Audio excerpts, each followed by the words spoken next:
જો આપણે નીટના ટોપિક્સની ચર્ચા કરતા હતા, હવે એમસીક્યુ માટે થઈને એક મહત્વનો મુદ્દો જોઈ લઈએ કે ઘણીવાર 3 કે વધારે કારકો આપણને આપ્યા હોય અને એના જન્યુ પ્રકાર કે જનીન પ્રકારો કે સ્વરૂપ પ્રકારો શોધવાની વાત આવે તો આપણે ગૂંચવાઈએ. આપણે એક કારક લઈને તો કરી ગયા, 2 કારકો લઈને પણ દ્વિસંકરણ પ્રયોગ કરી ગયા અને એમાં તો આપણે શોધી ગયા કે એક કારક હોય અને એ પણ વિષમ યુગ્મી હોય કારકો તો 2 પ્રકારના જન્યુ મળે, જેમ કે કેપિટલ ટી અને સ્મોલ ટી વાળા. પછી તો કે 2 જોડી કારકોની હોય અને વિષમ યુગ્મી હોય બંને જોડી તો 4 પ્રકારના જન્યુઓ મળે, જેમ કે RY. આપણે દ્વિસંકરણના પ્રયોગમાં શોધી ગયા કે 2 જોડી કારકોની હતી, R small r, Y small y. તો જન્યુઓ આપણને કેટલા મળતા હતા? 4 પ્રકારના, RY, R small y, small r y અને સ્મોલ r સ્મોલ y.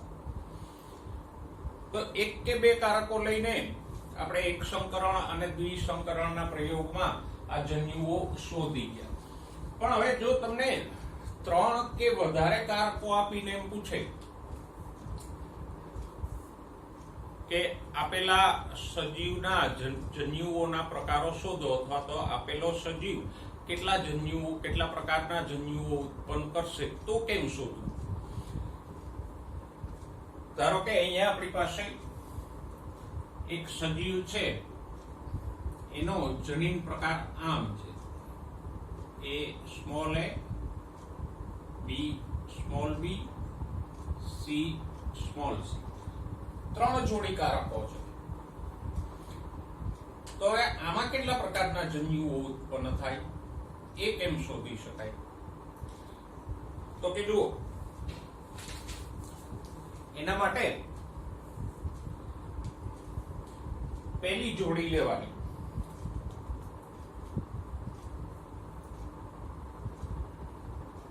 અને પહેલી જોડના બંને કારકો લખવાના, A અને સ્મોલ a અલગ અલગ લખવાના.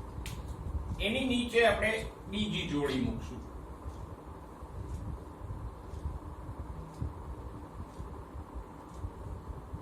બંનેની નીચે, A ની નીચે અને સ્મોલ a ની નીચે.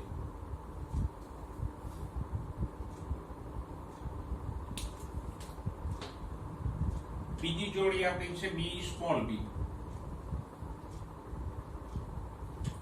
આની નીચે પણ મૂકશું B સ્મોલ b.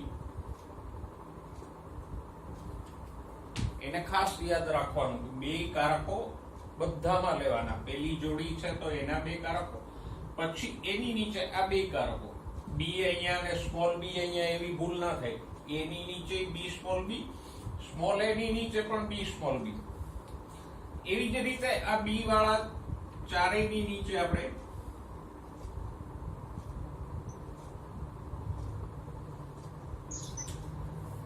C વાળી જોડી મૂકશું.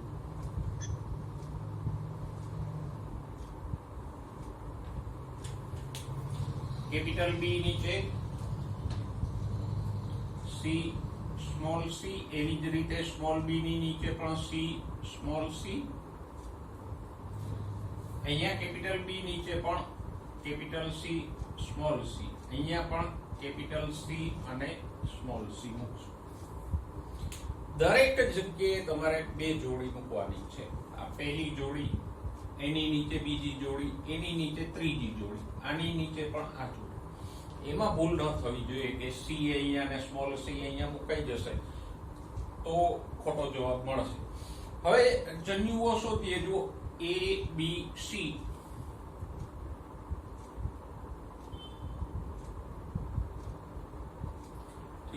A B C, એવી જ રીતે A B small c,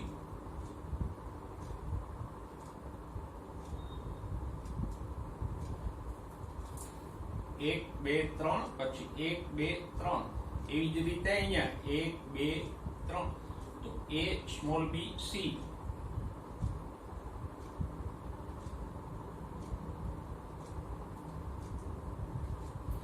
a small b small c.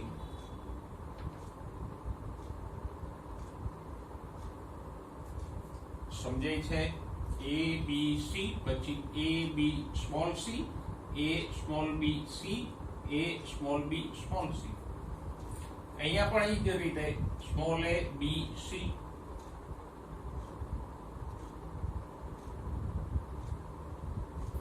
Small a b small c,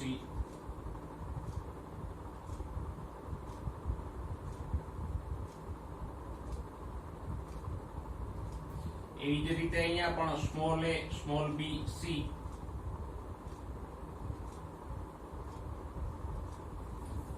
small a small b small c.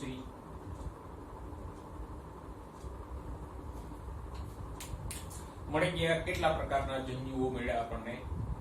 8 પ્રકારના. તો આ રીતે આમ એક જોડીની નીચે બીજી જોડી, બીજી જોડીની નીચે ત્રીજી જોડી મૂકી અને તમે જન્યુ પ્રકાર શોધી શકો છો. જનીન પ્રકાર નથી, આ જન્યુઓના પ્રકાર છે. ઓકે, આ તો થઈ પ્રકારોની વાત, બરાબર.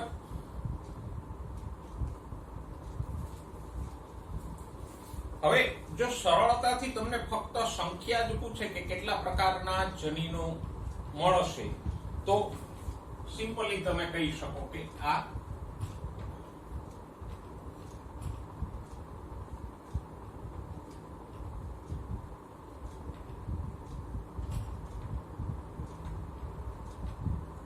બે ની ઘાતમાં મળે.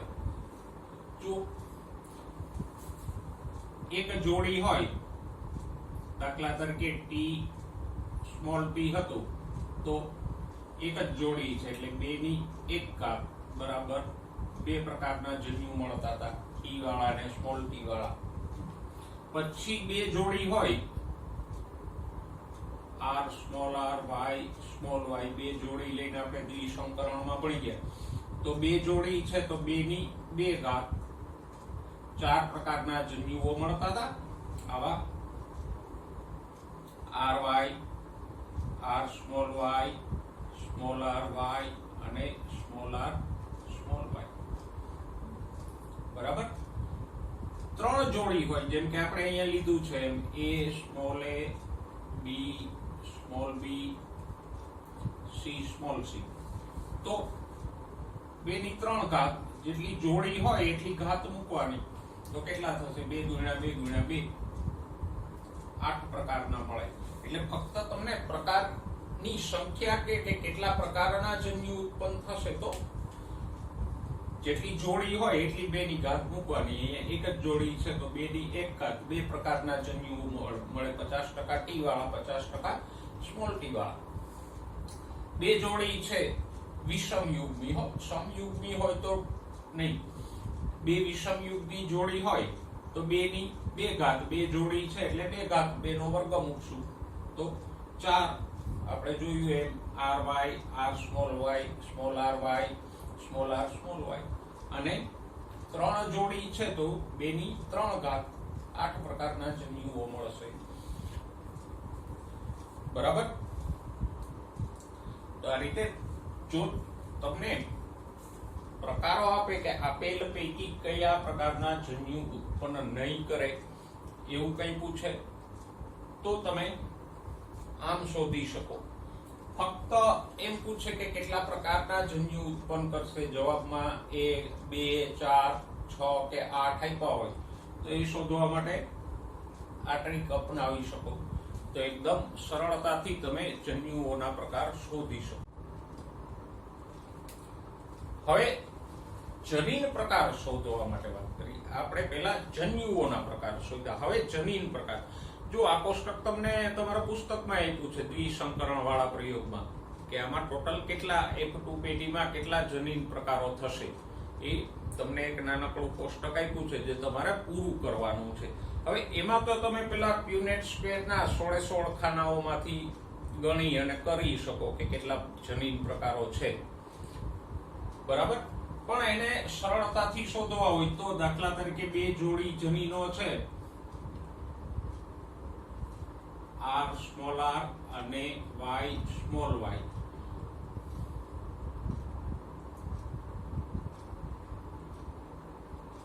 જનીન પ્રકાર ધરાવતા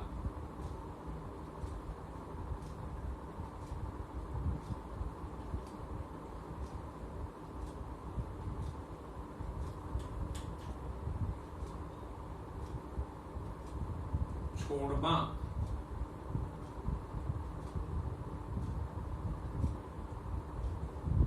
સ્વફલનથી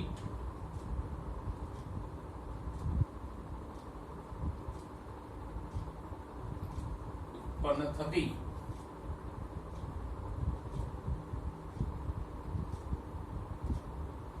એક પેઢીમાં જનીન પ્રકાર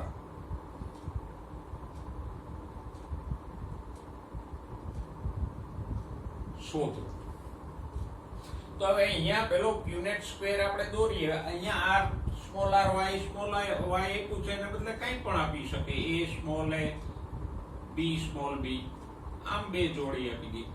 આમ પણ આપી દઈએ એમ સ્મોલ એમ બરાબર અને એન સ્મોલ એન કોઈ પણ બે જનીનો આપી દઈએ. સંજ્ઞા બદલાય એનાથી આપણને મતલબ નથી, પણ આનું આપે તો તમને સહેલું લાગે. પણ આમ આપે કે એ સ્મોલ એ અને બી સ્મોલ બી, તો આ પણ દ્વિસંકરણ જ હતી. જનીનની સંજ્ઞા ફક્ત બદલાણી થશે તો દ્વિસંકરણ જ. એટલે કોઈ પણ સંજ્ઞા આપે તો એમાં સ્વફલનથી ઉત્પન્ન થતી F2 પેઢીમાં જનીન પ્રકારો કેમ શોધવા? તો કે એ પણ લગભગ એમ જ છે જેમ આપણે શોધ્યા એમ જ. પહેલી જોડી લો, અહીંયા 3 જનીન પ્રકાર આવશે ને. પહેલી જોડી આપણે R વાળી લઈએ તો R R, પછી હશે R સ્મોલ r અને પછી સ્મોલ r સ્મોલ r આમ થશે બરાબર.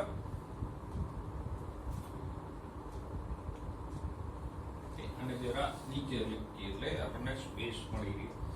પહેલી જોડી અહીંયા લઈએ R R, બીજી R સ્મોલ r અને ત્રીજી જોડી છે સ્મોલ r સ્મોલ r. એક જોડી હોય તો 3 જનીન પ્રકારો થાય જેમ T T T small t small t small t. એ તો 3 આપણને મળતા હતા. હવે આની નીચે બીજી જોડીના 3 પ્રકારો મૂકવાના.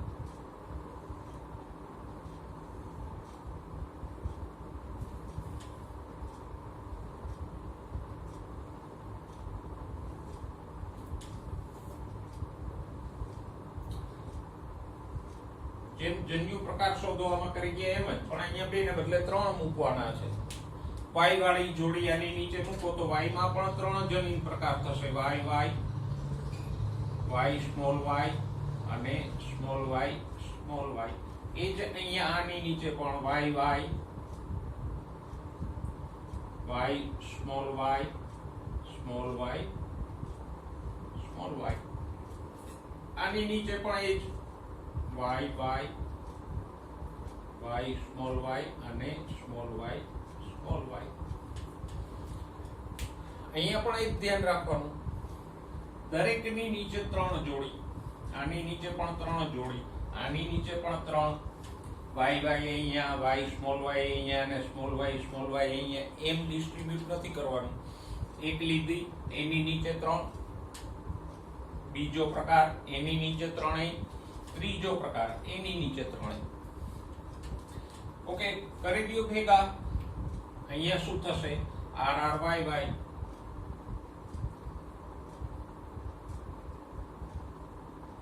અહીંયા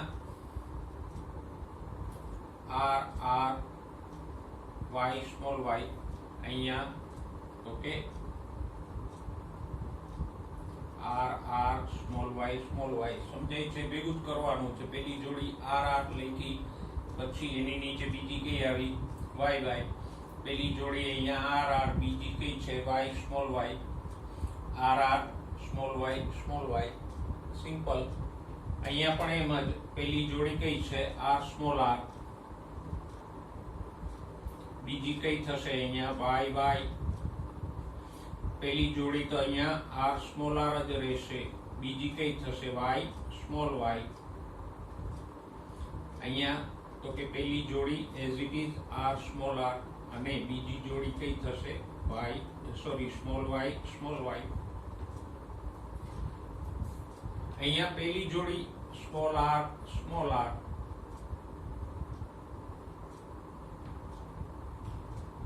ઓકે. બીજી કઈ થશે તો કે અહીંયા થશે વાય વાય, અહીંયા વાય સ્મોલ વાય અને અહીંયા સ્મોલ વાય સ્મોલ વાય. તો આ 9 જનીન પ્રકારો તમને F2 પેટીમાં મળશે. ઓકે, સિમ્પલ જે કોષ્ટક તમને આપ્યું છે તમારા પુસ્તકમાં દ્વિસંકરણના પ્રયોગમાં, એ તમે આ રીતે શોધી શકો. બરાબર. હવે અહીંયા જો આ જોડીઓ વિષમ યુગ્મી હોય તો સિમ્પલી આપણે શોધવું હોય, ફક્ત ગણવા, તમને આંકડો જ પૂછ્યો હોય કે આ જનીન પ્રકારો શોધો, એમ ના આપ્યું હોય, એમ આપ્યું હોય કે કેટલા જનીન પ્રકારના છોડ થશે. આ બતાવવાની જરૂર નથી, ખાલી આંકડો જ કહેવાનો છે કે 9, 1 2 3 4 5 6 7 8 અને 9 જનીન પ્રકારો આપણને F2 પેટીમાં મળશે. તો એટલું જ પૂછવું હોય તો સિમ્પલ છે, એટલું જ પૂછવું હોય તો સિમ્પલ છે. અહીંયા 3 ની ઘાતમાં મળશે.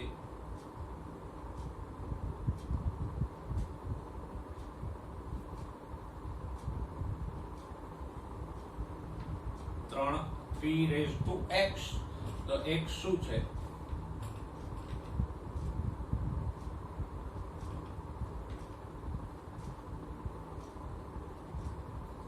કારકોની જોડી.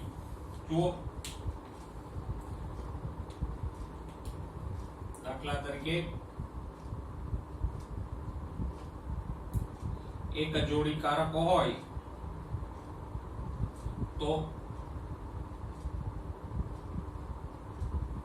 શું મળતું હતું? 3 ની 1 ઘાત બરાબર જનીન પ્રકાર આપણને કેટલા મળતા હતા? 3. કયા 3? તો કે ટી સ્મોલ ટી અને સ્મોલ ટી મળતા હતા. એક જોડી છે એટલે આપણે 3 ની 1 ઘાત લખી. બે જોડી હોય, બે જોડી છે તો 3 ની 2 ઘાત, 3 ગુણ્યા 3 9. અહીંયા લખેલા જ છે 9 9, આ પ્રમાણે મળશે.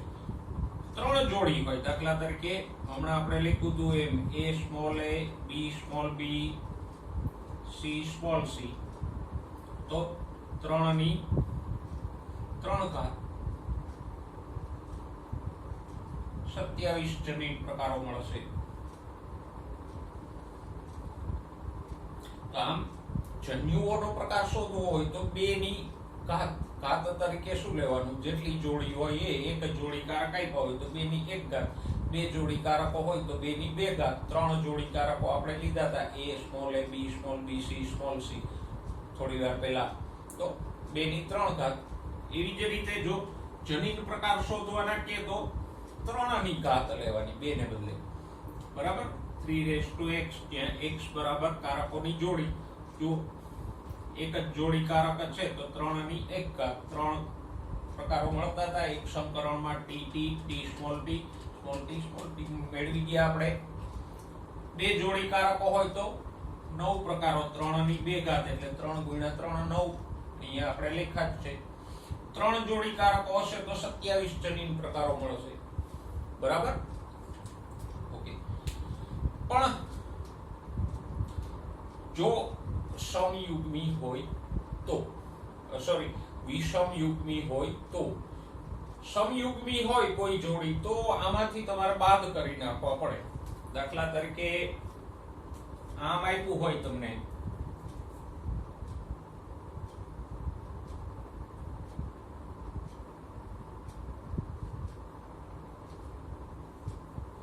તો હવે કેટલા મળશે? જો સિમ્પલ છે. અહીંયા y y એક જ મળશે, બરાબર. F2 પેટીમાં y y વાળું તો એક જ મળશે, આ બે તો મળશે જ નહીં. તો ત્રણ પ્રકારો મળશે, જેમ કે r અને સ્મોલ r, બરાબર.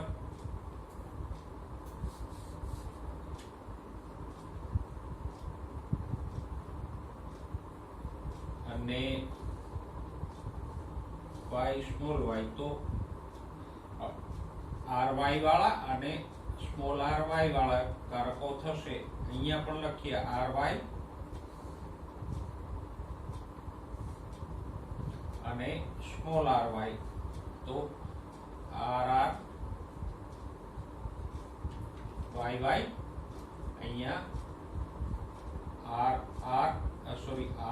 સ્મોલ r yy, અહીંયા r સ્મોલ r y, અહીંયા સ્મોલ r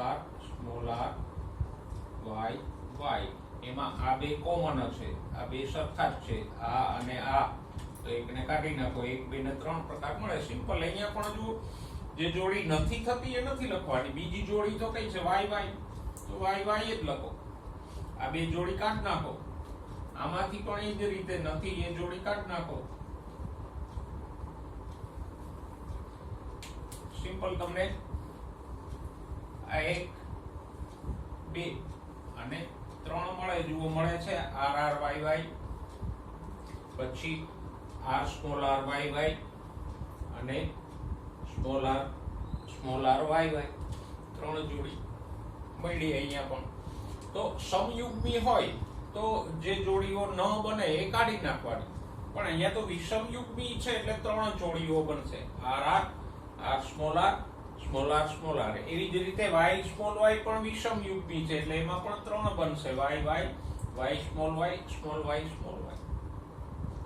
જો મેં કીધું એમ એક જોડી સમયુગ્મી હોય તો આ જોડીઓ અસ્તિત્વમાં જ નહીં આવે, એટલે એને કાઢી નાખો. સિમ્પલી જેટલી છે એટલી નીચે મૂકો. એક જ જોડી બને છે તો આની નીચે અને આની નીચે એક મૂકો, ત્રણ પ્રકાર બનશે. ઓકે. પણ જો વિષમયુગ્મી હોય તો તમે આમ સિમ્પલ કેલ્ક્યુલેશન થી શોધી શકશો. તો આપણે જનીન પ્રકારો શોધવાની વાત કરી. હવે તમને આવા ત્રણ આપીને એના પ્રકારો શોધવાનું આમ મોસ્ટલી ન પૂછે, એમાં ફક્ત સંખ્યા જ પૂછે કે આવા ત્રણ જોડી કારકો ધરાવતો સજીવ છે તો એની આગળની પેઢીમાં કેટલા જનીન પ્રકારો મળશે. તો 27. તો આટલી જ ગણતરી તમારે કરવાની છે. આટલું બધું લખવાનું તો ન પૂછે, કારણ કે 27 પ્રકારો વાળા 4 ઓપ્શનો હોય તો એમસીક્યુ તો લાંબો થઈ જાય, એને સોલ્વ કરતા પણ ખાસો સમય લાગે. વધીને તમને આટલે સુધી પૂછી શકે એક જોડી કે બે જોડી માટે. હવે સ્વરૂપ પ્રકાર શોધવાની વાત કરીએ. આપણે પેલા જન્યુઓના પ્રકાર શોધવાની વાત કરી, પછી જનીન પ્રકારો શોધવાની વાત કરી, હવે સ્વરૂપ પ્રકાર શોધવાની વાત કરી. કે દાખલા તરીકે આપણને આમ આપ્યું હોય કે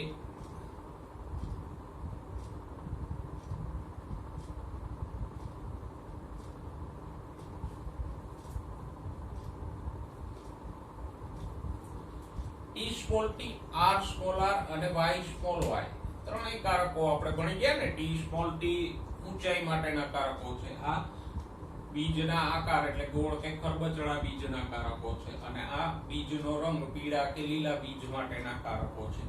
અથવા આને આમ પણ લખી આપે, જો ટી સ્મોલ ટી છે એટલે શું લખી શકીએ, ઊંચા. આર સ્મોલ આર છે એટલે ગોળ બીજ,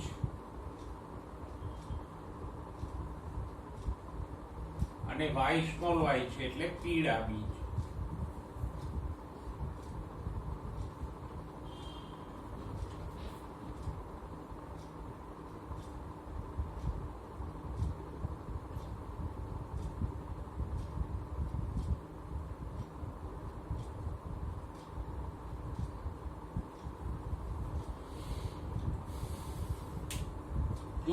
બે વસ્તુ એક જ છે, ઊંચા ગોળ બીજ અને પીળા બીજ વાળા વિષમ યુગ્મી. ત્રણેય માટે વિષમ યુગ્મી છે. તો જો ઊંચા માટે વિષમ યુગ્મી શું થાય? T small T. ગોળ બીજનો વિષમ યુગ્મી જનીન પ્રકાર શું થાય? R small R. અને પીળા બીજ માટે વિષમ યુગ્મી શું થાય? Y small R. એટલે આમ લખે કે આમ શબ્દોમાં લખે, કારકો તો એક જ આવશે. આગળ વધીએ.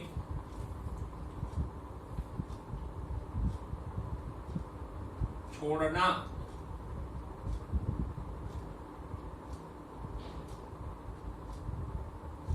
સ્વફલનથી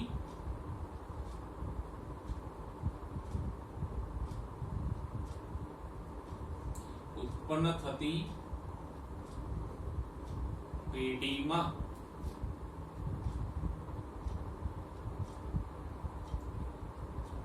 સ્વરૂપ પ્રકારો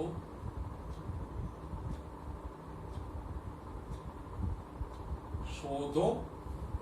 ઓકે, તો જો અહીંયા આપણે એક કારક કે બે કારક માટે શું થઈ ગયા? જો એક જ કારક આપણે લીધો તો એક સંકરણમાં ટી સ્મોલ ટી, આ F1 પેઢીનો છોડ હતો ને, યાદ આવે છે? તો આની F2 પેઢીમાં આપણને કેટલા સ્વરૂપ પ્રકાર મળતા હતા? બે સ્વરૂપ પ્રકાર, ઊંચા અને નીચા, 3:1 ના પ્રમાણમાં મળ્યા હતા. પછી દ્વિસંકરણમાં આપણે કરી ગયા આ r small r y small y, બે જોડી કારકો લઈને. આ પણ F1 પેઢીનો હતો. એની આગલી F2 પેઢીમાં આપણને શું મળતું હતું? તો કે આમ મળતું હતું, ગોળ પીળા બીજ, પછી ગોળ અને લીલા બીજ, ખરબચડા અને પીળા બીજ, અને ખરબચડા લીલા બીજ. 4 પ્રકારના છોડ મળતા હતા. પ્રમાણેનું 9:3:3:1 મળતું હતું. તો આ તો આપણે શોધી ગયા. આવડે બીજી કોઈ જોડી આપી હોય તો પણ આવડે આપણને કે અહીંયા r r y y ને બદલે a small a b small b આપ્યા હોય તો એ આપણને આવડી શકે ને. આમ જ 4 સ્વરૂપ પ્રકાર મળે ને એનું પ્રમાણ આપણે જાણીએ છીએ, એ મળી જાય. ઓકે, પણ 3 જોડી આપી હોય તો શું કરવું?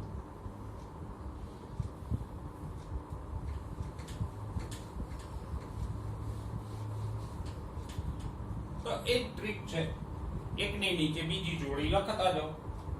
જુઓ,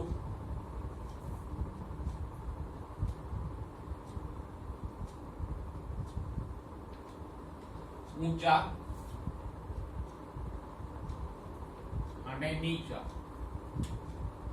પહેલી લક્ષણની જોડી. અહીંયા સ્વરૂપો પ્રકાર આપણે શોધવાનો, એટલે સ્વરૂપ પ્રકાર કયો થશે? આનો સ્વરૂપ પ્રકાર ઊંચા કે નીચા? આ r સ્મોલ r નો સ્વરૂપ પ્રકાર કયો આવશે? r સ્મોલ r ભેગા હોય તો ગોળ બીજ થશે, પણ એનો વૈકલ્પિક કોણ છે?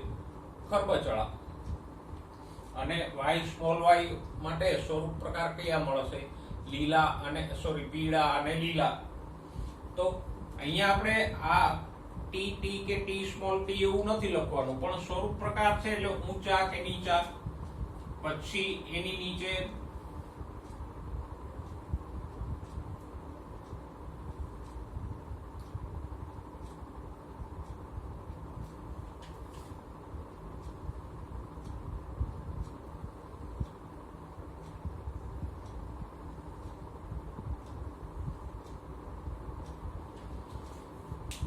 બીજો પ્રકાર મૂકો.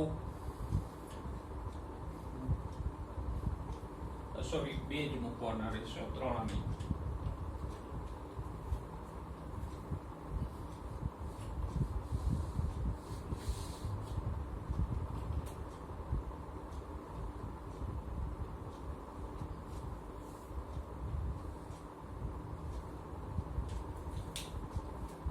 બીજી જોડીનો પ્રકાર કયો થશે? ગોળ અથવા ખરબચડા.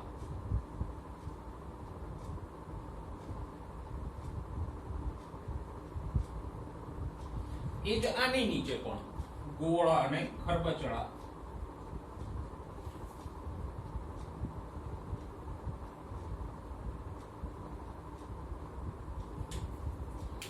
ત્રીજી જોડી મૂકો.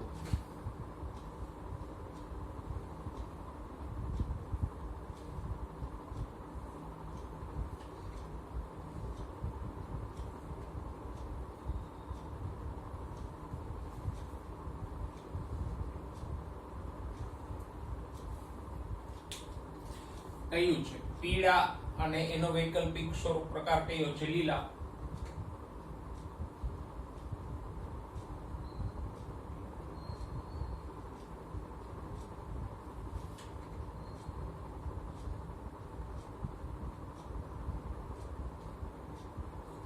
પણ દરેક ની છે.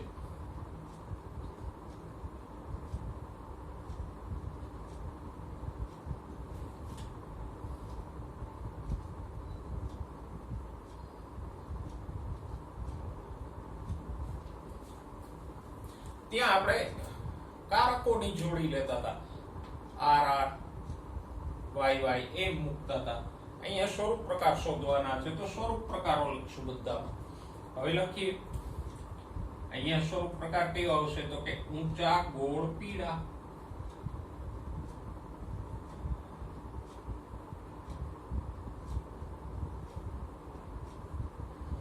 પછી ઊંચા ગોળ લીલા.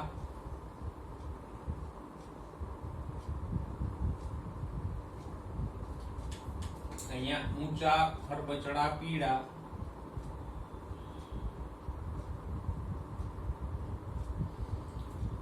ઊંચા ખરબચડા લીલા.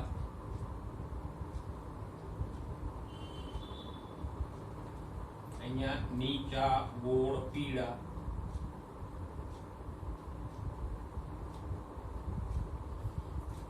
અહીંયા આવશે નીચા ગોળ લીલા.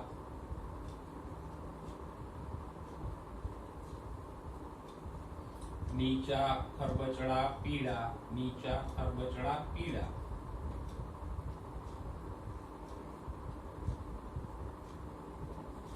નીચા ખરબચડા લીલા.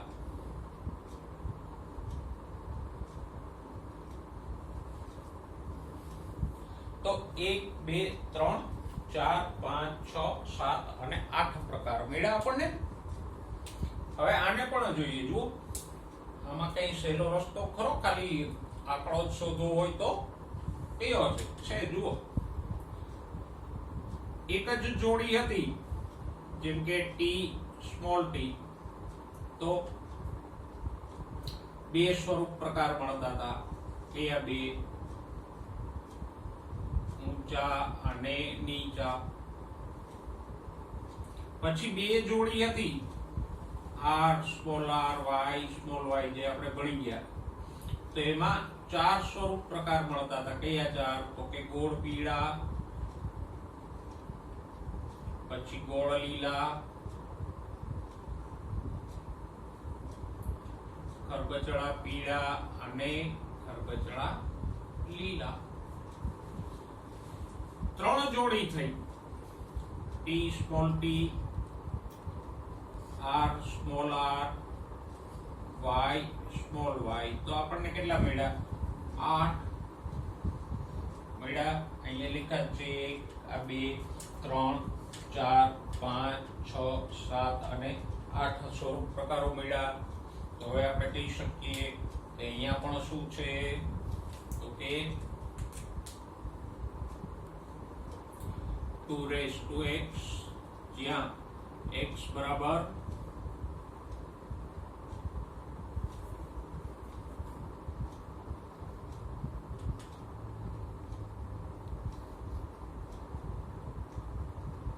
લક્ષણો અથવા કારકની જોડી. કંઈ પણ કહી શકો.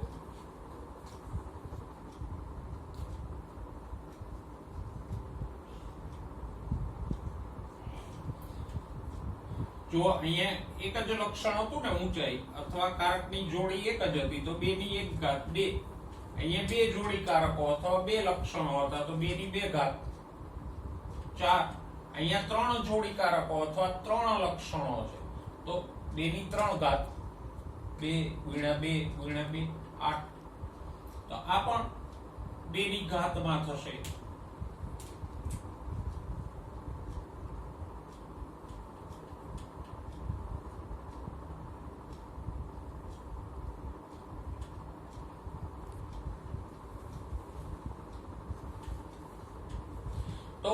જન્યુ પ્રકાર અને સ્વરૂપ પ્રકાર બેની ઘાતમાં મળશે. જનીન પ્રકારો 3 ની ઘાતમાં મળશે. ઘાત તરીકે શું લેવાનું? કારકોની જોડી. એક જોડી કારક હોય તો 1 ઘાત, 2 જોડી કારક હોય તો વર્ગ, 3 જોડી કારક હોય તો ઘન. સિમ્પલ છે.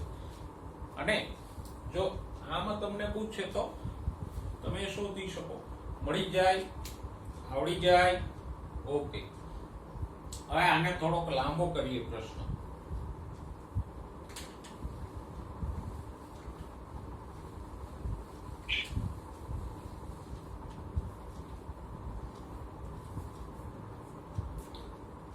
સ્વરૂપ પ્રકારો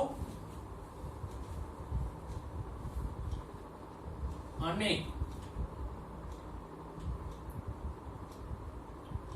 તેનું પ્રમાણ શોધો.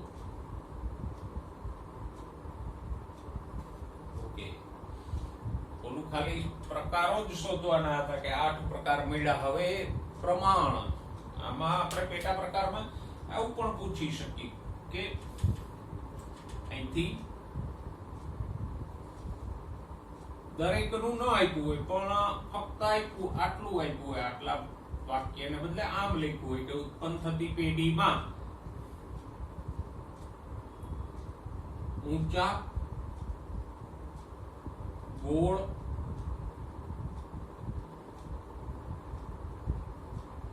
ખરબચડા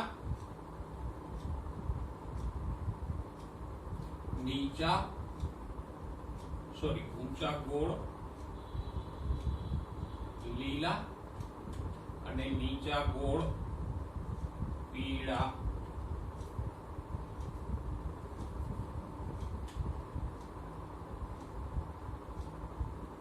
નું પ્રમાણ શોધો કે આવા ઊંચા ગોળ અને લીલા બીજ વાળા કેટલા છોડ હશે ને નીચા ગોળ અને લીલા બીજ વાળા કેટલા છોડ હશે, એ શોધવાનું છે. તો એ કેમ શોધવું? આવડો મોટો કઈ યુનિટ સ્પેસ તો ન કરે ને એમ જબરજસ્ત. તો સિમ્પલ છે. મેં તમને ત્યારે કીધું હતું કે જેટલા પ્રભાવી કારક હોય એનું પ્રમાણ 3 આવે અને પ્રચ્છન્ન અભિવ્યક્તિ હોય એ 1 આવે. જેમ કે આ ઊંચું છે, પ્રભાવી છે તો એ 3, ગોળ પ્રભાવી તો 3, પીળા પ્રભાવી તો 3, અહીંયા લીલા પ્રચ્છન્ન છે તો એની બાજુમાં લખો 1, ખરબચડા પ્રચ્છન્ન છે તો એની બાજુમાં 1, પીળા પ્રભાવી તો 3, લીલા પ્રચ્છન્ન 1, અહીંયા નીચું પ્રચ્છન્ન છે એટલે 1, ગોળ પ્રભાવી તો 3, પીળા માટે 3. સમજાય છે? જે પ્રભાવી અભિવ્યક્તિ છે એ 3 ભાગની અને પ્રચ્છન્ન 1 ભાગની. એ તો મેન્ડલ એક સમીકરણમાં સમજાવી ગયો ને, ઊંચા 3 ભાગના મળતા હતા, નીચા 1 ભાગના મળતા હતા. તો આપણે એ જ લખવાનું છે. લીલા પ્રચ્છન્ન છે તો 1, ખરબચડા પ્રચ્છન્ન છે તો 1, પીળા પ્રભાવી છે તો 3 અને લીલા પ્રચ્છન્ન છે તો 1.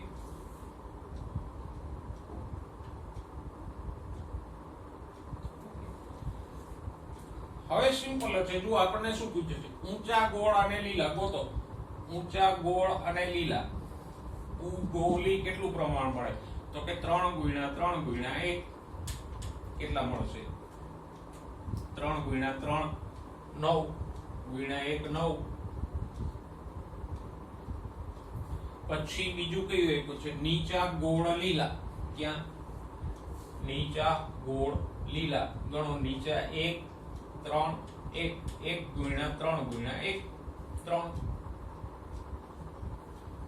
બધાનું ગણી નાખી આવી રીતે. આનું પ્રમાણ કેટલું થશે? ઊંચા ગોળ અને પીળાનું 3 × 3 × 3. કાઢો કેલ્ક્યુલેટર. 27 જવાબ આવે છે. 3 × 3 9 9 × 3 27. પછી આ ઊંચા ખરબચડા પીળાનું પ્રમાણ કેટલું થાય? તો કે 3 × 1 × 3 9. બરાબર. અહીંયા ઊંચા ખરબચડા લીલાનું પ્રમાણ કેટલું થશે? 3 × 1 × 1 3. નીચા ગોળ પીળાનું પ્રમાણ કેટલું થશે? 1 ગુણ્યા 3 ગુણ્યા 1 9. આનું તો આપણે શું કહીએ? નીચા ખરબચડા પીળા કેટલા થશે? 1 ગુણ્યા 1 ગુણ્યા 3 3 અને આ 1 ગુણ્યા 1 ગુણ્યા 1. બરાબર, સિમ્પલ. તો અહીંયા આપણને 8 સ્વરૂપો પ્રકાર મળશે અને દરેકનું પ્રમાણ પણ મળ્યું છે. ટોટલ છોડ કેટલા મળે? ગણો. 27 + 9 + 9 + 9 એટલે 54 55 56 57 58 59 60 61 62 63 અને 64 છોડ મળશે. 64 પ્રકારના હો. જેમાં દ્વિસંકરણમાં આપણને 16 પ્રકારના છોડ મળતા હતા ને, એમાં અહીંયા 64 પ્રકારના મળશે. તો કેટલા પ્રકારના છોડ મળે એ 4 ની ઘાતમાં ચાલશે. જો એક સંકરણ કરતા હતા તો એક ટુમાં 4 છોડ, પ્યુરેટ સ્ક્વેરમાં 4 છોડ મળતા હતા. બરાબર, તો 4 ની 1 ઘાત. દ્વિસંકરણમાં 2 જોડી હતી તો 16 છોડ મળતા હતા. 4 ની 2 ઘાત, 4 ગુણ્યા 4 16. અહીંયા 3 જોડી છે તો 4 ની 3 ઘાત. પ્યુરેટ સ્ક્વેરમાં કેટલા છોડ મળશે? 64. 4 ગુણ્યા 4 ગુણ્યા 4 64 છોડ મળશે. તો પ્યુરેટ સ્ક્વેરમાં કેટલા મળશે? એ 4 ની ઘાતમાં ચાલશે. ઓકે, હવે આ શોધવા માટે નામ લખ્યું હતું નીચા ગોળ લીલા.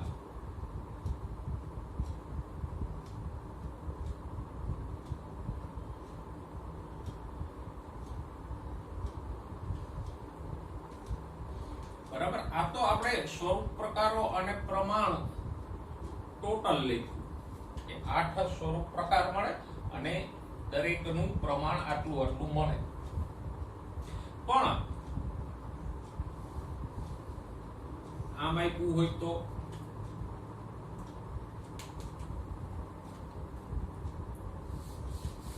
કે પેઢી ઉત્પન્ન થતી પેઢીમાં એ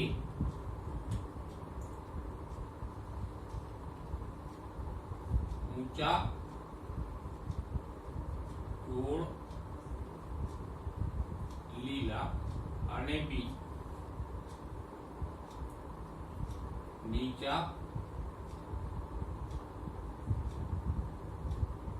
ખરબચડા પીળા છોડનું પ્રમાણ અનુક્રમે કેટલું થાય?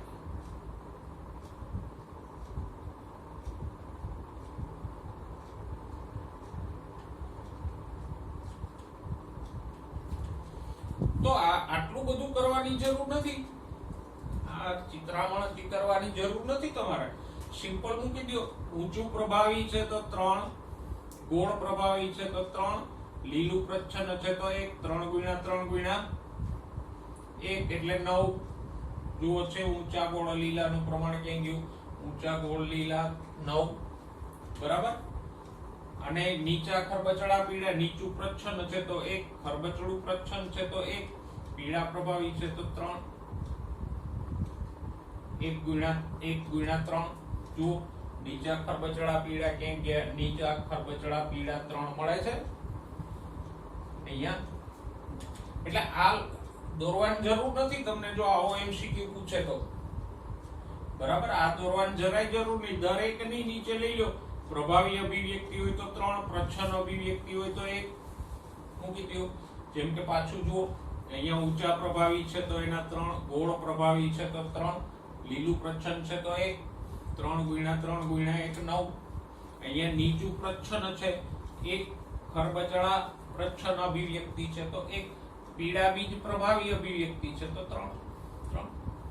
સિમ્પલ. અને હા, એવું મૂંઝાવાની જરૂર નથી. કંઈક નવા લક્ષણો આપ્યા હોય એમાં પ્રભાવી પ્રચ્છન્ન આપણને ન કીધું હોય તો શું કરવું છે? ના, એવું ના પૂછે. જો કંઈ નવા લક્ષણો તમને આપ્યા હોય તો એમાં તમને સ્પેસિફાઈ કરીને આપ્યું હોય કે આમાંથી આ પ્રભાવી છે, આ અભિવ્યક્તિ પ્રચ્છન્ન છે, એટલે તમારે એ ચિંતા કરવાની જરૂર નથી. પણ આ રીતે તમને કંઈ પણ આપે, જેમ કે અહીંયા મેં આકારક લક્ષણો લીધા છે, ઊંચા, ગોળ અને પીળા, બરાબર. એ કોઈ બીજા સજીવના બીજા લક્ષણો લઈ આવે કે એક્સ કે વાય છોડમાં આવા 3 લક્ષણો છે, તો એના માંથી આવા છોડનું પ્રમાણ કેટલું મળશે, અથવા તો એમાંથી ઉત્પન્ન થતા જન્યુઓનો પ્રકાર શોધો, જનીન પ્રકાર શોધો, બરાબર. તો ખાલી સંજ્ઞાઓ કે લક્ષણો બદલાય, બાકી પદ્ધતિ એની એ જ રહી. આવા પ્રકારના એમસીક્યુ પૂછાય છે. એટલે આજે 3 બાબતો આપણે જોઈ. સૌથી પહેલા જન્યુઓના પ્રકાર શોધવાની વાત કરી, પછી જનીન પ્રકારો શોધવા વિશે શીખા, અને પછી સ્વરૂપ પ્રકારો શોધતા શીખા. એને વ્યવસ્થિત જોઈ અને નોંધ કરી લેજો, કારણ કે આવા એમસીક્યુ પૂછાય છે. હવે એક અગત્યનો મુદ્દો, વંશાવળી પૃથ્થકરણ.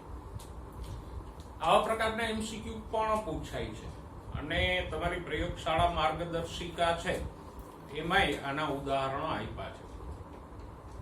દાખલા તરીકે જો એક વંશાવળી મેં અહીંયા દોરી છે, તો તમને આ રીતે પ્રશ્ન પૂછી શકે કે આપેલ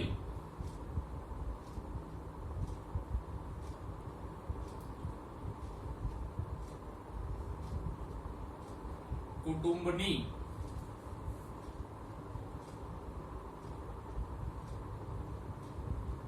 વંશાવળીનો અભ્યાસ કરી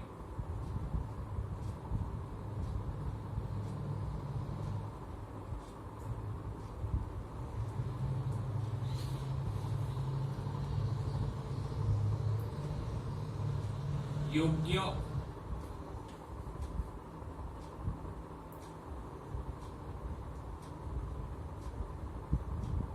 જનીનિક અનિયમિતતા સંબંધે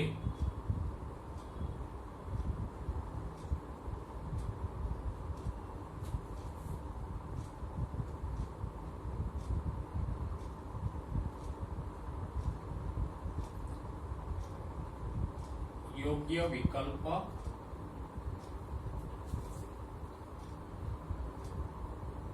પસંદ કરો.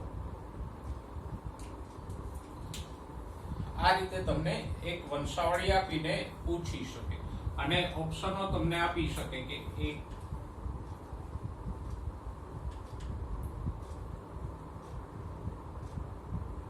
દૈહિક પ્રભાવી, એટલે કે અહીંયા જે આ કુટુંબમાં જે અનિયમિતતા છે, મેન્ડેલિયન અનિયમિતતા, એ દૈહિક પ્રભાવી છે. બીજું દૈહિક પ્રચ્છન્ન,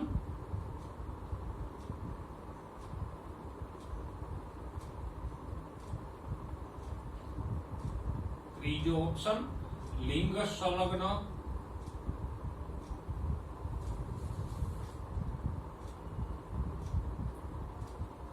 પ્રભાવી,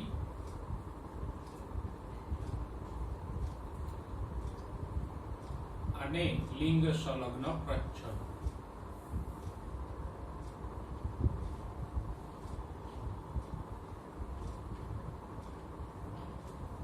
તો આ વંશાવળીમાં જે જનીનિક અનિયમિતતા છે એ કયા પ્રકારની ખામી છે એ તમારે દર્શાવવાનું રહે, અથવા પસંદ કરવાનું રહે. ઓકે, જો જનીનિક અનિયમિતતાઓમાં આપણે અમુક એની સંજ્ઞાઓ ભણી ગયા કે વર્તુળ હોય તો શું દર્શાવે? સ્ત્રી દર્શાવે.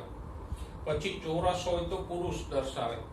ઘેરું વર્તુળ હોય તો ખામીયુક્ત સ્ત્રી, ઘેરું ચોરસ હોય તો ખામીયુક્ત પુરુષ.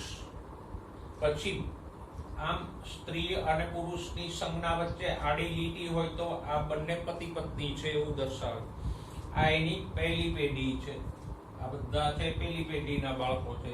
આ એક અહીંયા આપણે નંબર આપી શકીએ, 1 2 3 અને 4. પણ જો આ બંને નહીં ગણાય, કારણ કે આ જે પહેલી પેઢીનો પુત્ર છે આ એની પત્ની છે, એટલે એ આની પેઢીમાં ન આવે એવી જ રીતે આ પહેલી પેઢીની પુત્રીનો પતિ છે, પછી આ બીજી છે, તો આ પહેલી પેઢી થઈ. આ રોમન લેટર્સમાં દર્શાવવામાં આવે બીજી પેઢી. આ ત્રીજી પેઢી છે. આ ત્રીજી પેઢીની સંતતિઓ 1 2 3 4 5 અને 6. અહીંયા તમારે 1 2 3 4 એમ નથી ગણવાનો, આ ન આવે. એવી જ રીતે આ એની સંતતિમાં ન આવે, કારણ કે આ તો પત્ની કે પતિ છે, એ સંતતિમાં ન ગણાય ને. તો હવે આનું એનાલિસિસ કેમ કરવું? તો કે અહીંયા આપણે બે બાબતો ઉપર ધ્યાન આપવાનું છે. એક તો ખામી છે એ પ્રભાવી છે કે પ્રચ્છન્ન છે, બરાબર, એ નક્કી કરવાનું છે. અને બીજું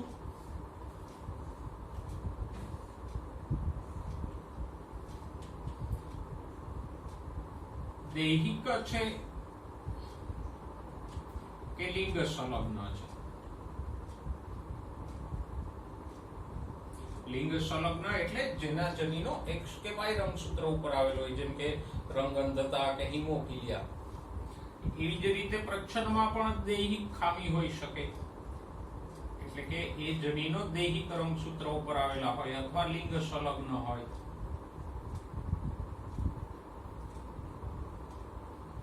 એટલે આપણે પહેલા તો એ નક્કી કરવું પડે કે ખામી પ્રભાવી છે કે પ્રચ્છન્ન, અને બીજું એ નક્કી કરવું પડે કે દૈહિક છે કે લિંગ સંલગ્ન છે. આ લિંગ સંલગ્નમાં એ આગળ હોઈ શકે. X રંગસૂત્ર સંલગ્ન અને Y સંલગ્ન, પણ એ તો સહેલું છે, એ આગળ આપણે જોઈશું. પણ મુખ્ય બાબતો આ છે, ખામી પ્રભાવી છે કે પ્રચ્છન્ન એ નક્કી કરવાનું, અને બીજું દૈહિક છે કે લિંગ સંલગ્ન એ નક્કી કરવાનું. જો એના માટે અમુક ક્લૂઝ છે,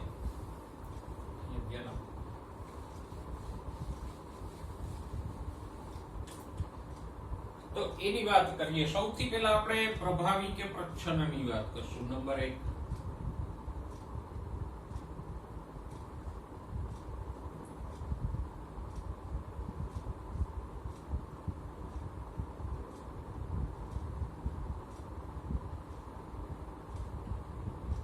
ખામી, જનીની ખામી પ્રભાવી છે કે પ્રચ્છન્ન, એ કેમ નક્કી કરવું?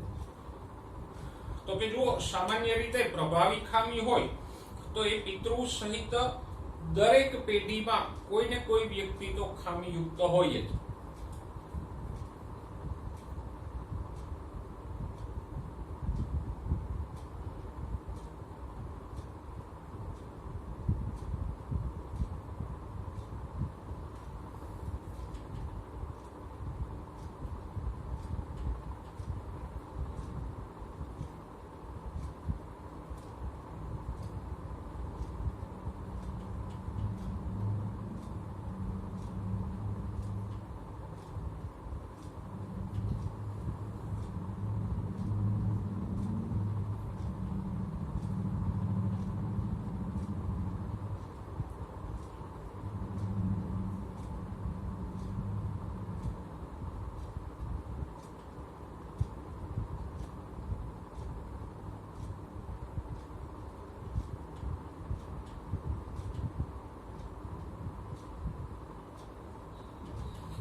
તો પ્રભાવી ખામીમાં એક પિતૃ ખામીયુક્ત હોય, અને દરેક પેઢીની કોઈને કોઈ વ્યક્તિ, બધી નહીં, કોઈક ને કોઈક વ્યક્તિ તો ખામીયુક્ત હોય. મીન્સ કે એમાં પેઢી સ્કીપ નથી થતી કે પહેલી પેઢીમાં ખામી છે, બીજીમાં કોઈને નથી, અને ત્રીજી પેઢીમાં ખામી છે, એવું ન થાય.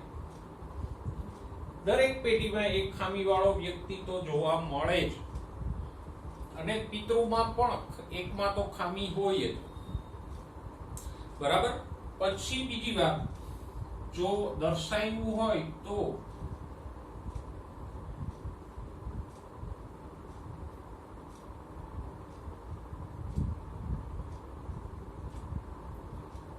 ક્યાંક પણ આખી વંશાવળીમાં કોઈ વાહક ના હોય. જો કે ઘણી વખત તમને વાહક નથી બતાવતા, વાહકને પણ આમ તંદુરસ્ત જ બતાવી દે વંશાવળીમાં. પણ જો ક્યાંય પણ આખી વંશાવળીમાં કોઈ વાહક બતાવ્યો હોય, વાહક કેવી રીતે દર્શાવાય?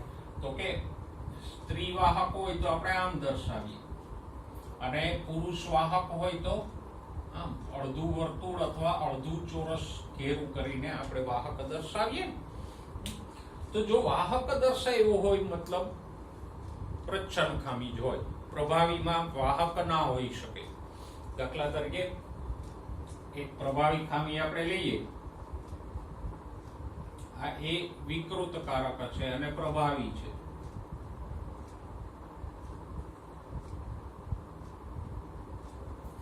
જ્યારે સ્મોલ એ સામાન્ય કારક છે પણ પ્રચ્છન્ન છે. તો અહીંયા જો કોઈ વાહક નહીં થાય, એ વાળો હશે એ તો ખામીયુક્ત જ થશે. સ્ત્રી હોય કે પુરુષ વોટેવર પણ ખામીયુક્ત જ થશે. એ સ્મોલ એ વાળો વ્યક્તિ હોય, સ્ત્રી હોય કે પુરુષ હોય, ખામી વાળો જ થશે, કારણ કે આ ખામી વાળું જનીન પ્રભાવી છે. અને સ્મોલ એ સ્ત્રી કે પુરુષ સામાન્ય થશે. એટલે આમાં વાહકની શક્યતા ન રહે. ક્યારે ન રહે? જો ખામી પ્રભાવી હોય તો. પણ જો કોઈ વાહક દર્શાવ્યો હોય વંશાવળીમાં, મીન્સ પ્રચ્છન્ન ખામી છે. બરાબર?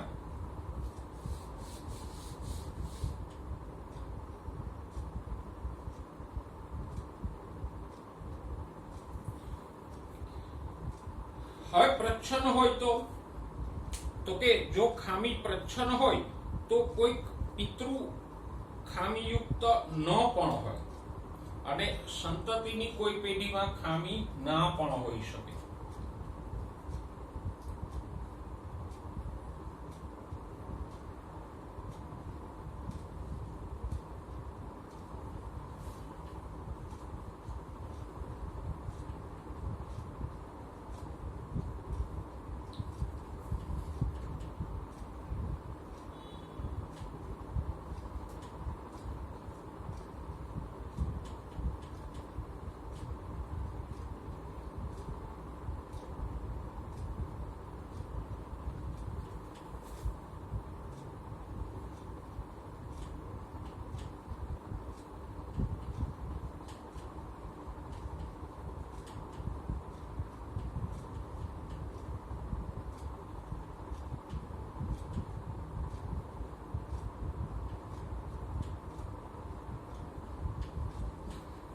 એટલે પ્રચ્છન્ન ખામીમાં પિતૃઓ ખામીયુક્ત ના હોય તો સંતતિ ખામીયુક્ત થાય. દાખલા તરીકે જો હિમોફિલિયા માટે આપણે લઈ ગયા H સ્મોલ h, આ પત્ની છે, આ પતિ છે. હવે અહીંયા વાહકની સંજ્ઞા નથી દર્શાવી. જો દર્શાવી હોત તો આપણે સહેલાઈથી કહી શકત, પણ ઘણીવાર નથી બતાવતા. તો આની સંતતિમાં કોઈ ખામીયુક્ત થશે. જે બાળકમાં બે સ્મોલ h ભેગા થશે એ ખામીયુક્ત થશે. એટલે અહીંયા પિતૃઓ ખામીયુક્ત ના હોય તોય સંતતિમાં તો ખામી આવે. જ્યારે પ્રભાવીમાં એવું ન થાય. પ્રભાવીમાં તો બે માંથી એક પિતૃ કમ્પલસરી ખામીયુક્ત હોય તો જ સંતતિમાં આવે. અહીંયા બે માંથી એકમાં ખામી ના હોય અને સંતતિમાં ખામી આવે, મીન્સ એ પ્રચ્છન્ન છે. ઓકે. બીજું તો કે અહીંયા કોઈ પેઢી સ્કીપ પણ થાય.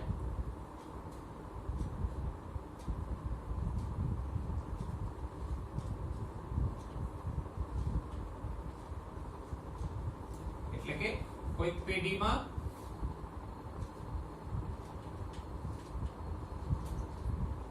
કોઈ પણ વ્યક્તિ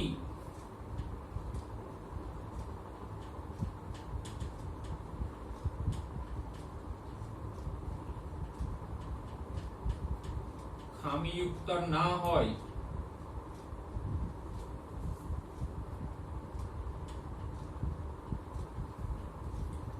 તો પણ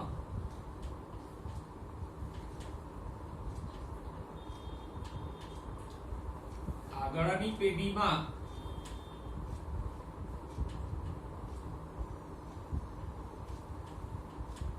કોઈ સંતતિ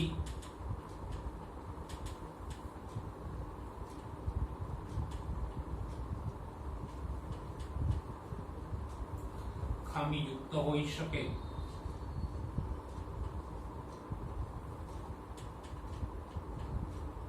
અને ત્રીજું,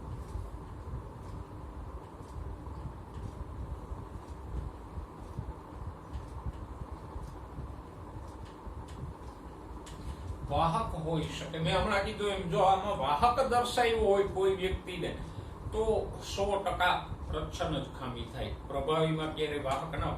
પણ મુશ્કેલી તમને ત્યારે થઈ જ્યારે વાહક ન દર્શાવે.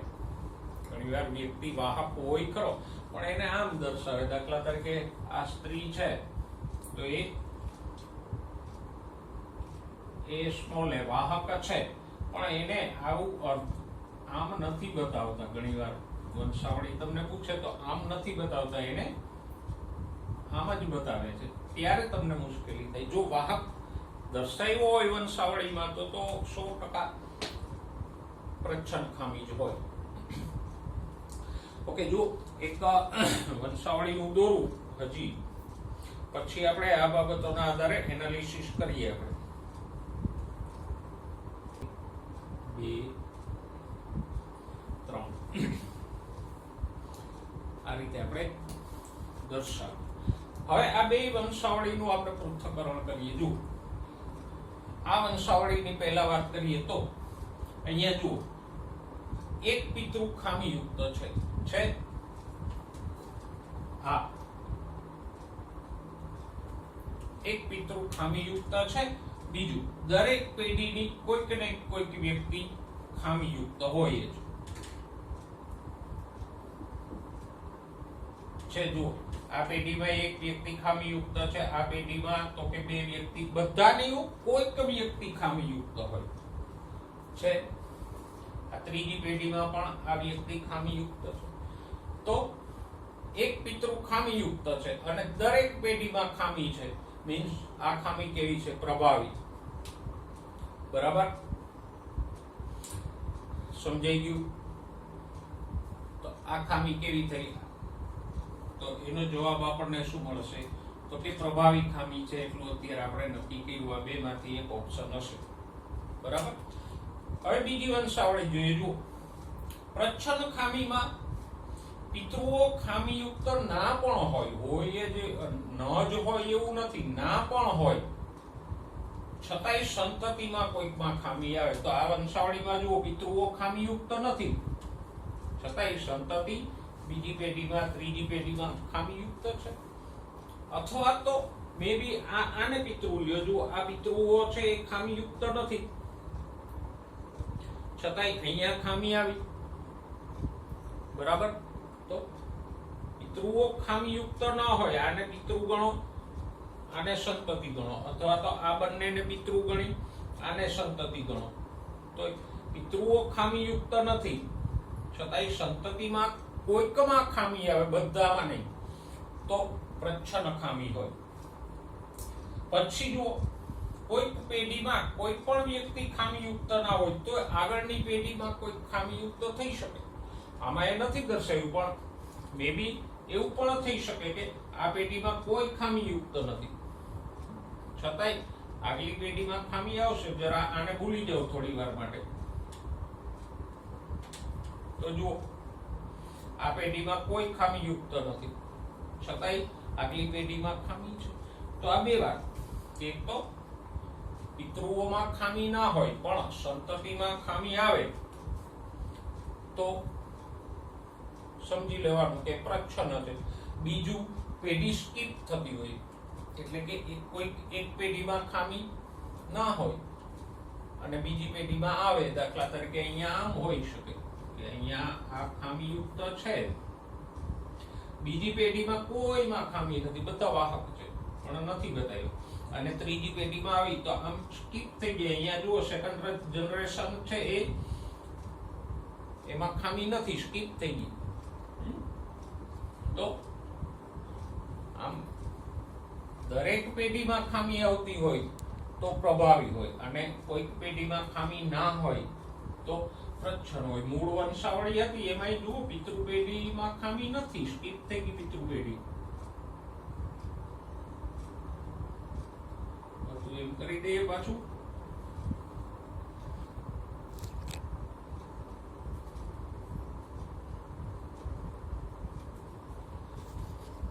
તો આનાથી તમે એનાલિસિસ કરી શકો. બરાબર? ઓકે. હવે એ જોઈ લે કે આ વંશાવળી શેની છે, તમારા પુસ્તકની જ છે.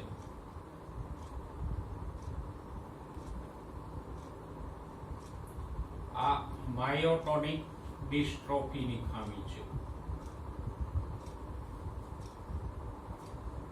અને માયોટોનિક ડિસ્ટ્રોફી છે દૈહિક પ્રભાવી ખામી છે.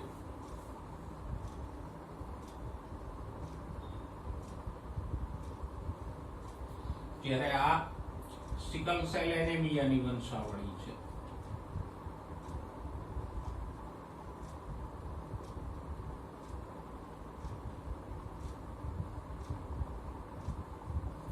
એ દૈહિક પ્રચ્છન્ન ખામી છે.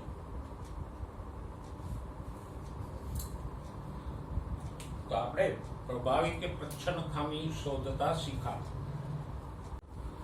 હવે એ વાત કરીએ કે ખામી દૈહિક જ છે કે લિંગ સંલગ્ન. પહેલા તમારે વંશાવળીમાંથી પ્રભાવી કે પ્રચ્છન્ન એ નક્કી કરવાનું, પછી એ નક્કી કરવાનું કે ખામી દૈહિક છે કે લિંગ સંલગ્ન, એટલે એક્સ કે વાય રંગસૂત્ર આધારિત છે. તો જો દૈહિક ખામી હોય તો એનું પ્રમાણ સ્ત્રી અને પુરુષમાં સરખું જોવા મળે. એટલે કે જેટલી પેઢીઓ તમને આપી હોય એ બંનેમાં સ્ત્રીઓમાં એક ખામી હોય, એ જ પ્રમાણમાં પુરુષોમાં પણ હોય. પણ જો સ્ત્રીઓમાં ઓછું પ્રમાણ હોય અને પુરુષોમાં વધારે હોય તો એક્સ રંગસૂત્ર સંલગ્ન ખામી હોય. જેમ કે રંગ અંધતા કે હિમોફિલિયામાં આપણે વાત કરી ગયા કે એક્સ રંગસૂત્ર સંલગ્ન ખામી છે, તો એમાં એનું પ્રમાણ પુરુષોમાં વધારે જોવા મળે, સ્ત્રીઓમાં ઓછું જોવા. બીજું તો કે એક્સ રંગસૂત્ર સંલગ્ન ખામી હોય તો એમાં પુરુષ વાહક ના હોઈ શકે પણ સ્ત્રી વાહક હોઈ શકે. કારણ કે એક્સ રંગસૂત્ર સંલગ્ન ખામી છે તો સ્ત્રીમાં બે એક્સ રંગસૂત્રો હોય, એટલે એક ઉપર સામાન્ય જનીન હોય, બીજા ઉપર ખામીયુક્ત જનીન હોય, તો સ્ત્રી વાહક હોઈ શકે. પણ મેઇન વસ્તુ એ છે કે એક્સ રંગસૂત્ર સંલગ્ન ખામીમાં પુરુષમાં પ્રમાણ વધારે જોવા મળે, સ્ત્રીમાં ઓછું જોવા મળે. વાય સંલગ્ન ખામીઓ સામાન્ય તમને પૂછતા નથી, પણ જો વાય સંલગ્ન ખામી હોય તો એનો વારસો પુરુષોમાં ઉતરે, અને બધા જ પુરુષોમાં ઉતરે.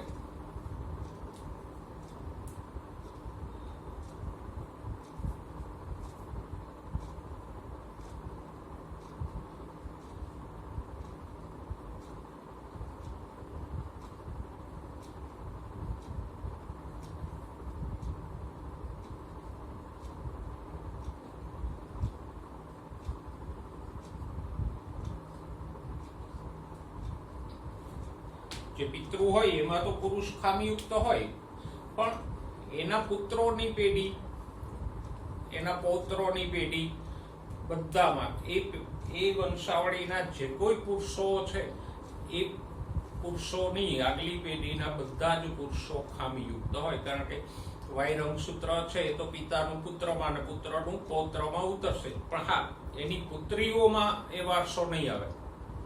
બરાબર? એના પુત્રો કે પૌત્રોમાં બધા જ ખામીયુક્ત થશે, પણ પુત્રી કે પૌત્રીઓમાં કોઈ ખામીયુક્ત વાય સંલગ્ન ખામીમાં નહીં થાય. તો આમ બધી જ પેઢીના બધા જ પુરુષો ખામીયુક્ત હોય તો વાય સંલગ્ન ખામી હોય. તો પેલા પ્રભાવી કે પ્રચ્છન્ન ખામી છે એ શોધો, અને પછી એ ખામી દૈહિક છે કે લિંગ સંલગ્ન છે એ શોધો, તો તમને આ જવાબ મળી જશે સહેલાઈથી. ઓકે, તો આજે આપણે નીટને અનુલક્ષીને ઘણા બધા મુદ્દાઓની ચર્ચા કરી. એમાં થોડાક મુદ્દાઓ છે, અમુક મુદ્દાઓ એ લોજિકલ હતા, તો એને સમજીને યાદ રાખજો તો સહેલાઈથી તમને સમજાઈ જશે.